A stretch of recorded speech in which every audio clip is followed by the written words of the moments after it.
How does a husband go from quiet patience to calm, lawful revenge in 1 week?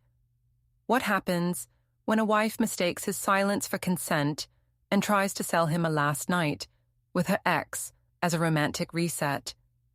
Can a marriage survive when the public humiliation goes viral and the final answer arrives on paper? Before we dive deeper into this story, I have one small request. Please subscribe, drop a like, comment, and hit that hype button to boost this channel so more people can discover these incredible stories. I'm Ligaya Harrow, and I swear I am not the villain here. People act like I planned to hurt anyone. I did not plan it. I planned honesty, grown honesty, adult honesty. I only wanted one last night with my ex, so I could finally close that door and be a better wife after. That is not evil. That is repair. My husband Elias is making me sound crazy now. He is calm and quiet, and people believe calm men. They think quiet means kind. They do not see how passive control works. They do not see how he uses silence like a leash. Let me explain from the start. I am 32. I work payroll. I am the person who fixes numbers after other people make mistakes. I solve problems. That is what I do. I clean mess. I bring order. So, of course, I tried to clean my past. My past is Adrian. We were fire, yes, but also comfort. We were us since before Elias. I never got a clean end with Adrian. We just broke and stayed half open. You cannot build a stable marriage on a half-open door. I said that to Elias. I told him I needed one last night, and then I would lock it forever. I said it would make me fully his. He did not yell. He did worse. He started preparing. He started acting like some victim in a movie. He made me look cruel to my own family. He turned my daughter against me. He is moving like everything is already over, and I am the only one who does not know. The first time I said it out loud, it sounded almost gentle. I told him, I think I just need to finish something before we move forward. He looked at me over his coffee like he hadn't heard. I repeated it slower. I said I wanted one last night with Adrian, my ex, so I could stop thinking about what might have been. I said it like therapy, not temptation. Elias didn't answer right away. He just turned the mug in his hands until the handle faced exactly forward. He does that with everything, cups, shoes, even toothpaste. It's his quiet habit, his way of pretending he's calm. I told him adults face their pasts. I said closure was growth. He asked why closure needed a bed. I said closure can mean release, not betrayal. He sighed, that long kind of sigh that fills a room. Then he said, You already married me, Ligaya. That was closure. His voice was calm, but it felt like a wall. I laughed a little too loud and told him he was confusing fear with principle. I said maybe he was scared to test how strong we really were. He didn't argue. He never argues. That's what makes him hard to fight. There's no place to hit. The kitchen smelled like lemon cleaner and quiet judgment. I wanted him to say something sharp so I could call him controlling. Instead, he wiped the counter and stacked mail into 2 neat piles. He put one marked household on top and slid the rest under it. I said, You organize paper better than feelings. He said, Paper stays where you put it. I felt myself flush. I hate when he gets clever like that. So tidy, it feels cruel. I opened my phone and showed him the unsent message to Adrian. See? I'm not hiding anything. The message said, Friday night. For closure. I told him transparency was love. He said, or it's pressure. I said, it's proof. The clock ticked between us. I walked to the balcony and opened the door for air. The evening light hit the dishes and made everything too clean. I told him adults don't fear discomfort. He said nothing, just leaned on the counter, face unreadable. I called through the doorway. I'm doing this for us. Still nothing. So I talked louder, half to him, half to myself. We said no secrets. That means no walls. I can't keep pretending Adrian never existed. You want a whole wife or a broken one? Finally, he said, I want a loyal one. I said loyalty includes truth. He said truth doesn't need performances. I told him I wasn't performing, that I was trying to heal. He said, then heal without rehearsing. That one stung. I told him he just wanted to control how healing looked. He said, maybe I just want peace. Peace.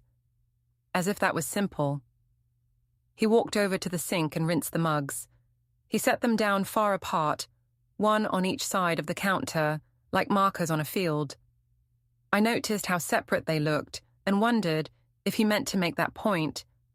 Then his phone buzzed on the counter. The screen lit with one word, private. He muted it and flipped it over. I said, so I'm open but you get to hide things. He said, not everything that's private is secret. I laughed, spoken like a man who's losing an argument. He turned off the kitchen light. I'm not arguing, he said. I'm listening. The way he said listening felt like a test. Outside, the neighbor was watering her plants, trying not to stare. The sound of the water felt like background noise for a play. I stepped out and took a picture of the sky. Soft pink, almost kind. I posted it with the caption, "Real love means growth." Behind me, I heard him shuffle the mail again. I turned and said, "Why are you acting like a victim?" He looked up, quiet. "Because I'm not sure what role you want me to play." I told him he was overreacting, that everyone in therapy blogs talks about closure these days. He said, "Blogs don't have children watching them." I said, "Maya doesn't even know what it means." He said, "She knows when people drift." That made me pause. For a second, I almost softened. Then I said, "You're twisting things, Elias. You're making this ugly." He said, "You made it public." I asked what he meant. He said, "You told your mother before you told me." I told him I needed advice. He said, "You needed an audience." That was the first time I realized he'd checked my messages. I said, "You invaded my privacy." He said, "You shared your plan." He left the kitchen then, quiet as always, and came back a few minutes later with a small notebook. He wrote something down while standing. I asked what it was. He said, "Notes." I said, "For what?" He said, "For later." It sounded like a threat, but his voice was too calm. I tried to laugh again, said he was being dramatic. He didn't respond. He just placed his mug beside the notebook and went to the balcony. I followed him out. The air was cooler, heavy with that smell of wet soil from the neighbor's plants. He leaned on the railing. I leaned next to him. I said, "You'll thank me for this one day. I'm doing the hard part for both of us." He said, "You always think pain is noble when you cause it." I said, "And you think silence is strength when it's just pride." Neither of us moved. The neighbor stopped watering. The city lights began to blink on one by one. He turned toward the door. "You're sure about Friday?" he asked. "Yes," I said. "I'll finally be free after that." He nodded once. No sarcasm, no anger. "Good to know," he said. He walked back inside. I stayed on the balcony, fingers tapping the rail. For a minute, I thought maybe he'd softened. Maybe he understood. I sent Adrian a single emoji, a wink. He replied with a heart in less than a minute. When I stepped back into the kitchen, the counters were spotless. The mail was gone. His phone sat face down beside one mug. I touched the screen without meaning to, and it woke. There was a single reminder glowing across it. Downtown 925. I frowned. "What's that?" He looked up from the hallway and said, "Just something I have to handle." Then he dismissed the reminder, slipped the phone into his pocket, and asked if I'd be home for dinner tomorrow. I said I might meet a friend after work. He said, "Then I'll see you when you get back." I asked if we were okay. He said, "We'll see." Then he turned off the kitchen light again. The sound of the door latch echoed through the hallway, soft but final. I stood there alone with my phone glowing in my hand, the post still open on the screen, and thought, he's pretending to be fine.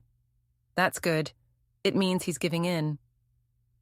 Somewhere down the hall, a door closed quietly, Like punctuation, at the end of a warning I refused to read. The next morning, I told myself everything was fine because the house was quiet. Quiet meant peace, right? Elias had already left for work when I woke up, and his mug was gone from the counter.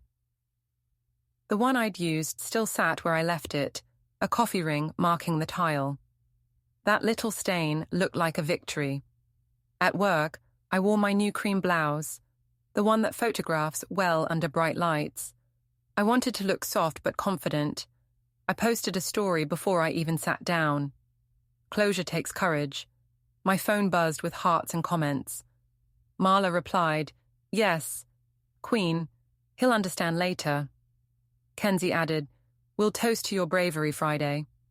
Across the office, Elias sat at his desk, headphones on. His screen glowed white with a spreadsheet. He didn't look up when I passed. He used to at least nod or smile. Now he just clicked something and wrote in a little notebook. I said, "Morning." He lifted a hand, not looking. I whispered to a coworker that he was in one of his moods again. She said she hadn't even realized we were married. "You two act like strangers." I laughed and said, "That's how mature couples last." An hour later, a chat message popped up from HR. "Suri would like a quick word." I froze for a second, then typed back, "Sure thing." Inside the HR room, everything smelled like toner and soft panic. Suri smiled too tightly. She said, "There's been a bit of online chatter tied to your name." I said, "Oh, positive, I hope." She said, "Some coworkers have connected your personal post to the company." I told her I wasn't naming names. She said, "Still, people are talking." I rolled my eyes. Women talk about closure, and suddenly it's unprofessional. Please. She said, "It's not about gender, it's about optics." I said, "Optics are just fears with filters." Her mouth twitched. "Just tone it down. Maybe keep personal matters private for a while." I wanted to laugh but didn't. Instead, I said, "Thanks for caring, Suri. I'll manage my story." When I left, I passed the hallway printer. It started whirring as I walked by and spat out a single blank page. Elias appeared from the other end, picked it up, folded it, and slipped it into his pocket like it was gold. I said, "You know it's blank, right?" He said, "Sometimes blanks tell me what's missing." I stared, not sure if it was a riddle or an insult. Back at my desk, I saw his monitor reflected in the glass partition. A spreadsheet open again, columns labeled only with initials and dates. He typed something and minimized it the second I looked. I leaned toward my coworker and whispered, "He's logging everyone's hours like a detective." She said, "Maybe he's just organized." I said, "He's obsessed." I posted another story. Transparency scares those who hide things. Within minutes, Marla sent a laughing emoji. Kenzie said, "Can't wait for Friday." At noon, I passed Elias in the corridor. He was on his phone, voice low. I heard him say, "Yes, I understand the process," before noticing me and ending the call. I said, "Who was that?" He said, "Personal." I said, "Private again." He said, "Always." I smiled like I wasn't shaken. "Fine," I said, "keep your secrets. I'm still keeping my promises." He gave me that small, steady look. No heat, no pity. "You call that a promise?" he said quietly. I walked away before I could answer. During lunch, I opened my messages. Adrian had texted a photo of an old restaurant we used to love, writing, "They still have our table." I felt a little rush of nostalgia, warm and flattering. I replied, "Friday night, then, for closure." He sent a thumbs up and said he'd bring wine. It was strange. Typing that, I didn't even feel guilty. I told myself I was freeing both men. Around 3, I noticed Elias's chair was empty. His drawer was locked. On his desk sat 2 mugs, one plain, one chipped with a floral pattern. Mine. I hadn't even realized I'd left it there once. I took it, thinking maybe he'd put it there as a message, some quiet attempt at connection. But when I brought it home, I saw he'd replaced the mugs in the cupboard, so there were now only his and Maya's favorites lined up, none of mine. The others had vanished. That night, I called my mother. She said, "He'll come around. Men panic before they understand growth." I told her that's what I thought. She said, "Your father tried to keep me from working when we married. Some men fear change." I said, "Exactly." Before bed, I checked Elias's calendar on the shared tablet. He'd added a note. Meeting, personal, Friday 16:05. I laughed out loud. He was scheduling his sulking. I texted Marla. He's pretending not to care. He'll thank me when I'm whole again. When Elias came home, he carried groceries and didn't speak. I said, "No kiss?" He said, "You don't want pretend gestures." I said, "I want understanding." He said, "Understanding is different from agreement." I told him Suri warned me about gossip. He said, "You wanted attention." I said, "Not this kind." He said, "You don't get to pick the kind once you start performing." That word again, performing. I told him if he'd been more open, I wouldn't need to share things online. He said, "Or you'd share anyway because applause fills silence." I wanted to throw something at him. Instead, I went into the bedroom, took a selfie under the lamp and captioned it. "Growth looks lonely sometimes." I half expected him to storm in. He didn't. I heard the faint hum of the printer from the other room. When I peeked out, a paper slid from it, blank again. Elias took it, looked at it for a long time, then placed it in a folder labeled Home. I said, "You're scaring me with all this secret filing." He said, "You scare easily when people are quiet." I went back to bed furious. Later, I woke up to the glow of his laptop across the hall. He was typing something and minimizing it whenever I shifted. I saw, for a second, the word statement on the screen before it disappeared. He looked up and said, "Go back to sleep." I said, "You're making this bigger than it is."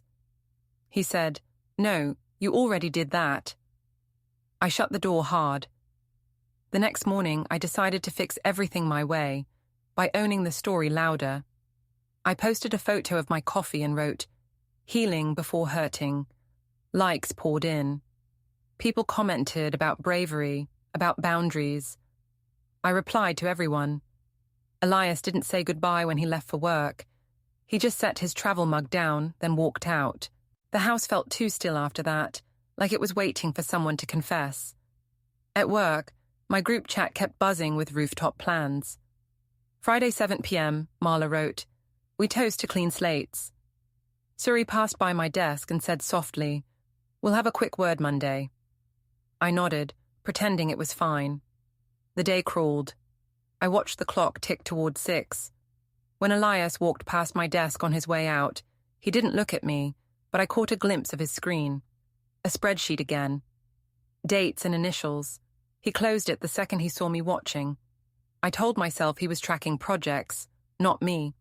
Still, something in his focus felt heavier than work. That evening, I stayed late to rewrite my caption for Friday's post. I wanted the tone perfect, bold, not cruel. I wrote, "Some loves need a goodbye hug to stop haunting new ones." At home, I found a sticky note on the fridge with one word, groceries, no heart, no initial. I told myself that meant he was adjusting, accepting. Then, as I set my bag down, my phone lit up with a new group tag, Friday Rooftop Toast. I smiled. He could keep his quiet plans. I had mine. In the dark kitchen, the printer gave a soft mechanical sigh, like it had just started something again. Friday came hot and bright, the kind of day that makes everyone feel like something is about to happen. I spent too long on my hair, too long picking an outfit that looked casual but not guilty. I wanted to look like a woman who'd already been forgiven. Elias was still home when I walked out of the bedroom. He was buttoning his shirt, slow and steady. I said, "You're going out too?" He said, "I have something downtown." I laughed. "You always have something downtown lately." He didn't bite. He just checked his watch and said, "Be safe tonight." The way he said it, soft even, made it sound like a warning, and I hated how calm it made him look. I wanted emotion. I wanted him to beg a little, show that he still cared. But he only adjusted his sleeves and left before I could reply. By evening, the rooftop bar was already crowded. My friends waved me over from a corner near the railing where the light hit just right for pictures. Adrian was there too, leaning on the glass wall like he owned it. When he saw me, he smiled with that same confidence that used to make me feel chosen. Marla handed me a drink. "You ready for your moment?" she asked. I said, "It's not a moment, it's closure." Kenzie laughed. "Closure looks good on you." Adrian came closer, brushing my shoulder when he passed me. "Still sure you want this, Ligea?" he asked. I said, "Of course. I just need to finish things properly." He said, "You know, one night might not be enough." I rolled my eyes and said, "Don't ruin the poetry." Someone turned up the music. People were dancing, shouting, filming everything. I didn't even notice Elias had arrived until Marla nudged me and whispered, "Is that your husband?" I turned. He was near the bar, not drinking, just standing. His posture was too calm, and his eyes weren't angry, just tired. I waved him over like it was nothing. "Hey, we're celebrating," I shouted. He didn't move. Adrian smirked and said, "Maybe he's shy." I said, "He's fine. He just doesn't like noise." Marla raised her glass. "To brave endings," she yelled. Everyone cheered. Someone started recording. I felt the phone flashes and the heat of people watching. It gave me energy. I turned to Elias and said, loud enough for the circle to hear, "See? It's not cheating. It's mature love. You told me to be honest." He said, "I told you to be kind." I said, "Kindness and truth are the same thing." He shook his head. "Not like this." The group around us started whispering. Adrian leaned closer and said, "Don't let him ruin the vibe." I smiled for the cameras. "It's fine," I said. "We've talked about this. He gets it." That was the moment Elias's face changed, not angry, just resigned. He set down his glass, nodded once, and walked away. I wanted to run after him, but everyone was watching, and the music was pulsing, and Adrian's arm slid easily around my waist. Marla lifted her phone. "Say something for the story," she shouted. I looked at the lens and said, "Some chapters close with grace." The crowd cheered. Someone chanted, "Friday, Friday." Adrian raised his glass beside mine. "To old flames that didn't lie," he said. The crowd repeated it, laughing. The elevator dinged behind me, and when I turned, I caught the flash of a camera. Someone had snapped Elias's back as he walked out. I posted the story anyway, cropping him out. After midnight, the rooftop lights flickered low. Adrian whispered that we should leave before the drunks got too close. I told him I'd meet him later. He kissed my cheek, and it was quick but familiar. I told myself it didn't count. When I got home, Elias was sitting on the balcony, laptop open. The glow lit his face from below. I said, "I didn't expect you awake." He said, "You were easy to follow tonight." I frowned. "Excuse me?" He turned the laptop toward me. On the screen was my own story, the clip from the rooftop, my face shining under the lights. "Everyone's seen it already," he said. "It's public now." I tried to laugh. "Oh, please, it's just friends having fun." He said, "Your daughter has friends too. Some of their parents follow you." That stung. "You're twisting it," I said. He closed the laptop and stood up. "No, Ligea, you already did the twisting." He walked past me into the kitchen. The printer hummed, spitting out another page, blank again. He picked it up, looked at it, and slipped it into a folder marked Utilities. I said, "You're obsessed with your paperwork lately. What is all that?" He said, "Just records." "Of what?" "Life." I followed him down the hall. "You can't keep acting like the victim," I said. "You're making yourself small." He said, "You made me invisible weeks ago." I told him he was cruel when he used words like that. He said, "Then stop handing me the lines." I went to bed furious again, heart racing. I posted one more story before sleeping. Forgiveness is for the brave. The next morning, I woke up to 50 comments and 3 private messages from strangers saying they admired my honesty. That gave me a rush. I told myself Elias would come around once he saw how much people respected me for being open. At work that day, people avoided looking at me. Suri called me in again. She said, "The rooftop video's circulating. Some clients saw it." I said, "It's not explicit." She said, "It's unprofessional." I said, "It's human." She sighed. "Maybe take a few days off." When I came out of her office, Elias was packing his bag. I said, "You heard?" He said, "It's hard not to." I said, "You could defend me, you know." He said, "You built this yourself." I tried to sound calm. "We'll fix it, after tonight." He looked at me. "After tonight?" I said, "Yes. Once it's done, everything will be clear again." He nodded once. "It will be clear, yes." That scared me a little, the way he said it. That evening, the group chat exploded with messages about the next party, people joking about the brave wife. Someone tagged me in a meme. I laughed too loudly in the kitchen.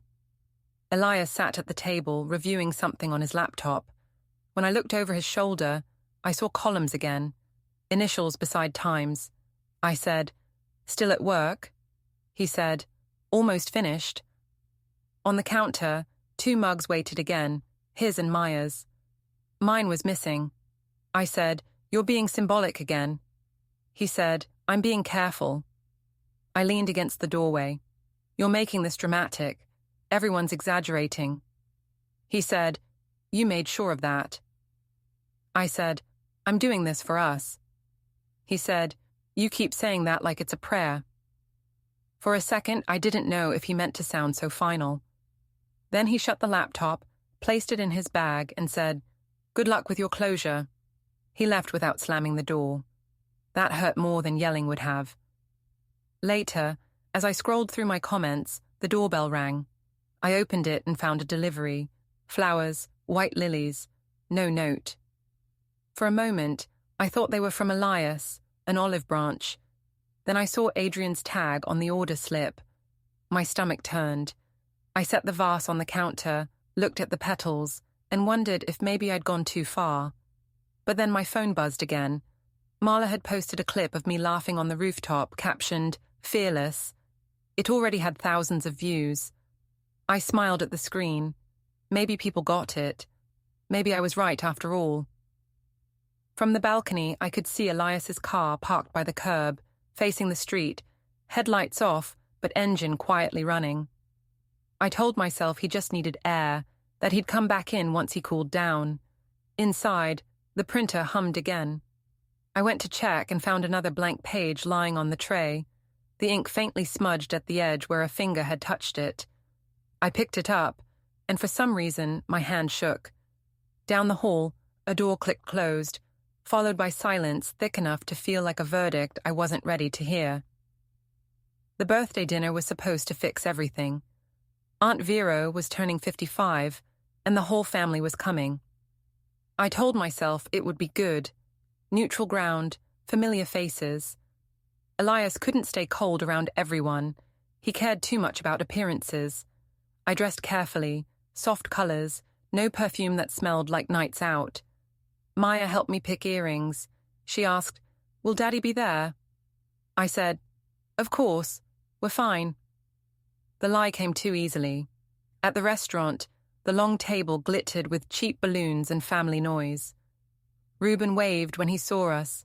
He hugged Maya first, then nodded politely at me. Elias was already there, sitting near the end, talking quietly with Vero. I forced a smile and sat across from him. Nida arrived last, my mother in full command. She kissed my cheek and whispered, "Hold your head high. You're the brave one here." I believed her for exactly 3 seconds. Dinner started loud. Cousins joked. Waiters moved like dancers. I told a funny story about the rooftop bar to break the ice. People laughed nervously. Reuben's smile thinned. Vero said, Maybe some stories are better told in private. I said, why? Everyone already saw it. That made her sigh. Elias didn't interrupt. He just cut his food neatly and passed plates like nothing was wrong. That quiet made me angry. I wanted him to say something.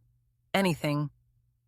I said, he's so silent these days. I think he's planning a surprise. A few people chuckled, unsure. Elias looked up and said, you'll see soon enough. Nida lifted her glass. To honesty, she said. I followed quickly. And to growth. People echoed half-heartedly. I looked around at the long table, all those faces trying not to choose sides. Then Adrian texted me under the table. Still good for later? The message preview glowed on my phone, and before I could swipe it away, Maya, sitting beside me, leaned over. Who's Adrian? She asked in that small, curious voice children use when they don't understand wait yet. The whole table froze. I said, just a friend. Reuben cleared his throat. A friend, he repeated softly. Elias didn't move. Maya looked between us. Are you and Daddy friends too? She asked. The question hit harder than shouting ever could. I tried to laugh. Of course, sweetheart. But she frowned. Then why do you look sad when you talk to him? The table fell into a silence that seemed to stretch forever. Nida reached for her glass. Vero closed her eyes for a moment. Reuben said quietly, children can tell when respect leaves a room. That made me snap. I am trying to fix things, I said louder than I meant to. Heads turned from nearby tables. Elias said, calm as ever. Fixing doesn't mean burning first. I glared at him. You've already decided I'm wrong. You'd rather look noble than be honest. He put down his fork. I'd rather not perform. That word again. Always that word. Perform. Like I was putting on a show instead of trying to save us. I said, you want a wife who hides her feelings. Fine. Next time I'll be silent like you. He looked straight at me. You mistake silence for peace because you've never listened to anyone but yourself. I felt heat rise to my face. I stood up, pretending I needed air. Outside the restaurant, the night smelled like fried food and perfume. I texted Adrian. After dessert, same plan. He sent a thumbs up and a heart. When I walked back in, the cake was coming out. Maya waved at me. Her smile made my chest tighten. Vero clapped and everyone sang. I forced myself to laugh. When the candles were blown out, Reuben said, we all make choices. Some of us just forget how many people they affect. Nida whispered to him, let them handle their own marriage. Reuben replied, they already have. That's the problem. I told him he didn't know everything. He said, I know enough to worry for the child.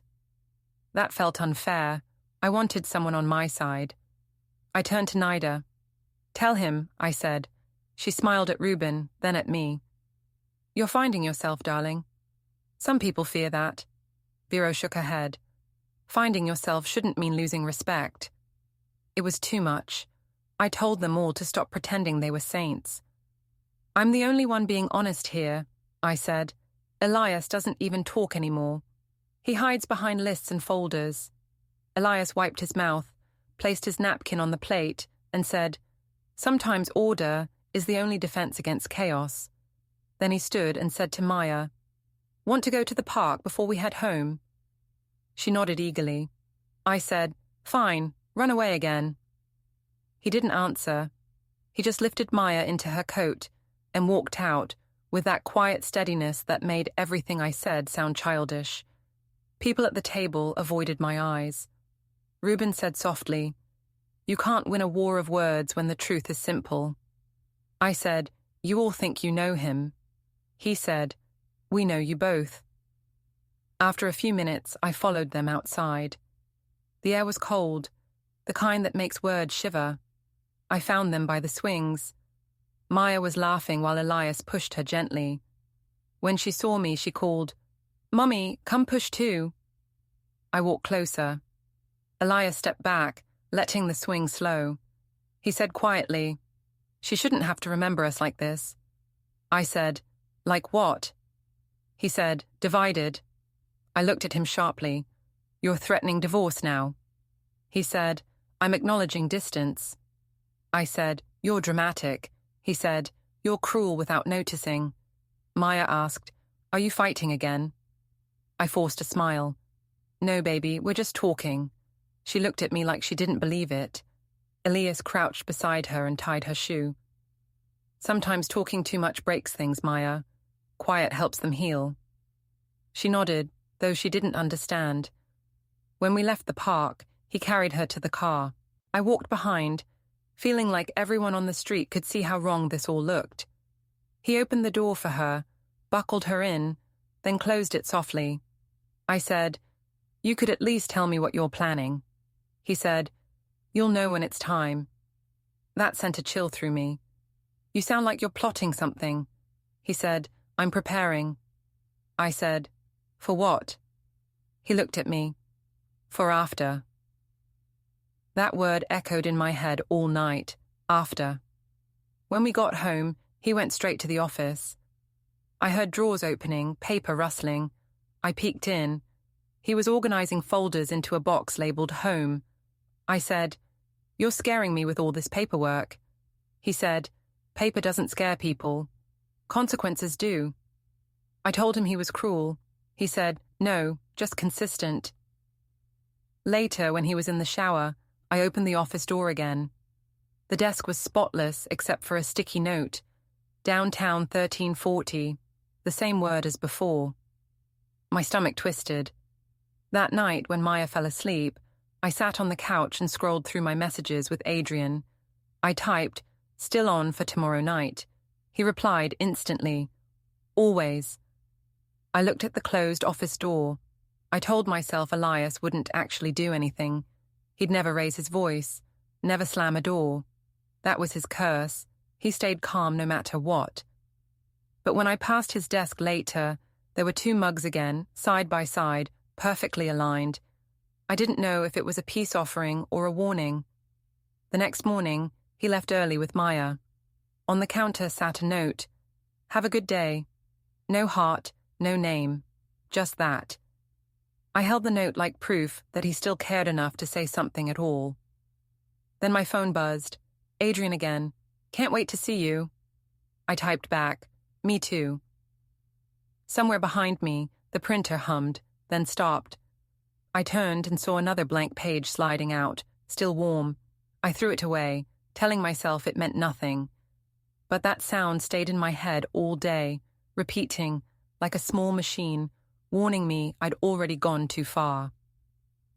Saturday started bright and cruelly calm. The house was spotless, the kind of clean that feels like an accusation. Elias and Maya were gone before I woke up. A note sat under my coffee mug. "Back later. Grocery list on fridge." Nothing else. No heart. No "love you." Just logistics. I made myself breakfast, though I barely ate. I kept checking my phone. No new messages from Elias, but Adrian had sent a photo of a wine bottle and the caption, "For tonight." I felt the smallest rush of nerves.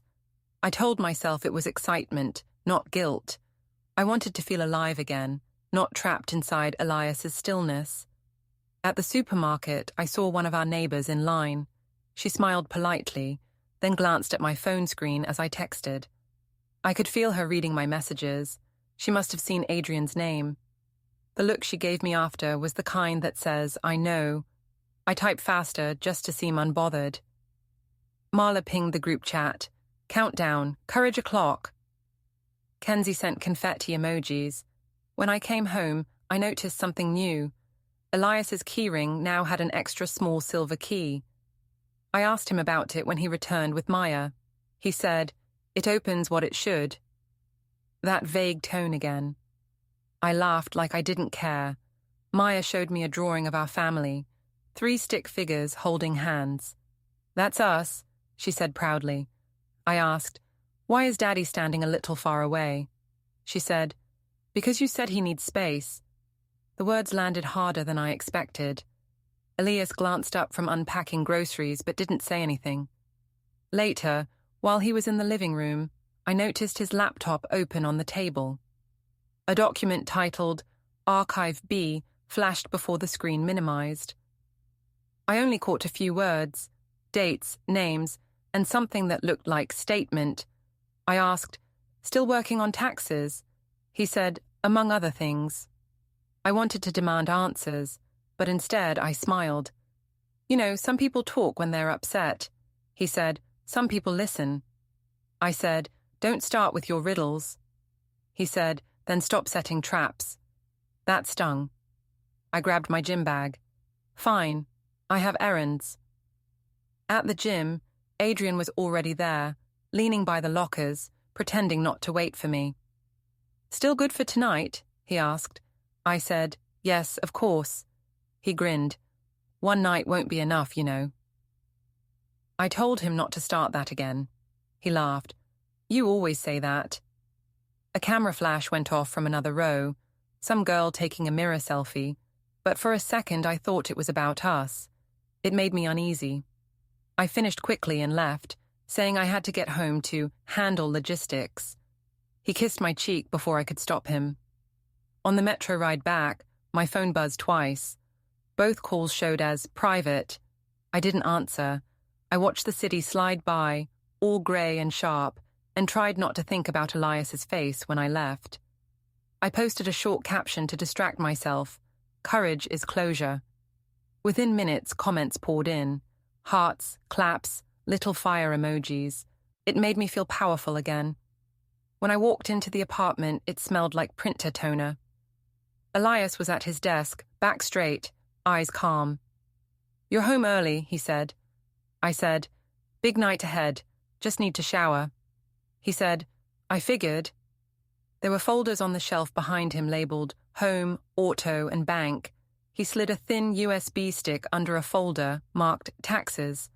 A sticky note on his mug read, "Bring forms." I asked, "Are you building a fort back here?" He said, "Just keeping things safe." Maya came in holding a drawing of a house. "Daddy, why are there 2 bedrooms?" she asked. He froze just for a second. I said quickly, "She's just playing architect." He smiled at her gently. "Maybe she's just observant." My throat went dry. That evening, I took my time getting ready. Adrian texted again. 8 o'clock, my place. I typed back, "See you then." I wanted Elias to ask where I was going, to fight a little. He didn't. When I walked out of the bedroom, he was standing in the kitchen, drying dishes. "Going out?" he asked. "Yes," I said. "Girls' night." He nodded once. "Be safe." Something about that phrase again. It always sounded final from his mouth. I lingered by the counter. "You could come if you wanted," I said lightly. "Watch the brave wife be brave." He turned off the tap. "No, I'll handle things properly." That word, properly, cut deeper than anger. "What does that mean?" I asked. He said, "It means no shouting, no chaos, just proper steps." I laughed. "You talk like a lawyer now." He said, "No, just like someone who's done being the fool." He wiped his hands and walked past me to the office. I followed. "You're scaring me," I said. He said, "That's strange. You never seemed scared before." His tone was even, not cold, not warm, just settled. I said, "You're really going to punish me for being honest?" He said, "You call it honesty because guilt would make you look smaller." That made me angry again. "You think you're better than me because you hide behind calm faces." He said, "No, I just prefer quiet exits to loud apologies." He locked the drawer and placed his keys on top. 2 mugs sat again on the counter, perfectly apart. "Where's Maya?" I asked. "At my father's," he said. "She's sleeping there tonight." Without telling me. "I'm telling you now." I didn't know what to say. He opened the fridge, took out a bottle of water, and said, "Don't wait up." Then he left through the back door, leaving the office light on. I went to his desk, curiosity boiling. The laptop screen had gone black, but the cursor blinked on a minimized folder. I moved the mouse. A pop-up appeared. File uploaded successfully. I had no idea what that meant. Probably nothing, I told myself. He was always obsessed with backups. I shut the laptop and got ready anyway. By 7, I was dressed and standing in front of the mirror. I looked confident, too confident. Maybe it was guilt dressed as courage. I didn't care. I needed to feel wanted again, even if just for a night. The clock on the wall ticked toward 8. I picked up my phone and texted Adrian. Leaving soon. From the hallway, I heard the faint click of a door, Elias's office, closing, then silence. I went into the kitchen for my purse and saw the note stuck under my mug again. Bring forms. I tore it off and threw it away. My phone buzzed. A new message from Adrian. Can't wait. Another from Marla. Make history tonight, babe. I smiled, even as my stomach twisted. Before walking out, I paused at the office door one last time. I wanted to peek again, but something in me said not to. The air inside that room always smelled like metal and paper now. Instead, I turned off the hall light and whispered, "He'll see I was right in the morning." The fridge motor clicked on behind me. Somewhere inside the office, a printer stirred but didn't start, just hummed softly, as if it were waiting for a command that hadn't come yet. I stepped out into the hallway, locked the door, and texted Adrian one last thing. Tonight is on. At that exact moment, my phone alarm vibrated with an old reminder I'd forgotten to delete. It read, "Paper drop." I laughed to myself. "Perfect timing," I said aloud, and left, closing the door on the only man who had finally stopped pretending I was worth saving. The next morning, I walked into the glass lobby of Adrian's building, hair still damp from the night's shower, heart pounding like it was performance day. I was supposed to meet him for coffee before heading home. The light hit every surface like truth waiting to happen. Elias was already there. He stood near the elevators, calm, holding a folder. I froze. "What are you doing here?" I asked. He said, "Finishing what you started." Before I could answer, a man in a grey jacket approached me. "Mrs. Ligea Harrow?" I nodded, confused. He handed me an envelope. "You've been served." I stared at the papers. Petition for dissolution of marriage, temporary financial and possession orders, proposed custody schedule. The words blurred. Behind him, Elias thanked the man politely. I whispered, "You're making a scene." He said, "No, you already did." Adrian appeared from the cafe corner, saw what was happening and stopped mid-step. He muttered something about needing to go. I reached out, but he was already walking away. "Elias, please," I said. "We can talk." He said, "You wanted honesty. This is it, in writing." People in the lobby had turned to look. Mr. Knox from our building was there too, signing something on a clipboard. Witness, calm as ever. I felt my hands shaking, the papers heavy and official. "You didn't have to do this here," I said. He said, "You did everything else in public." Then he turned toward the doors, sunlight cutting around him like punctuation.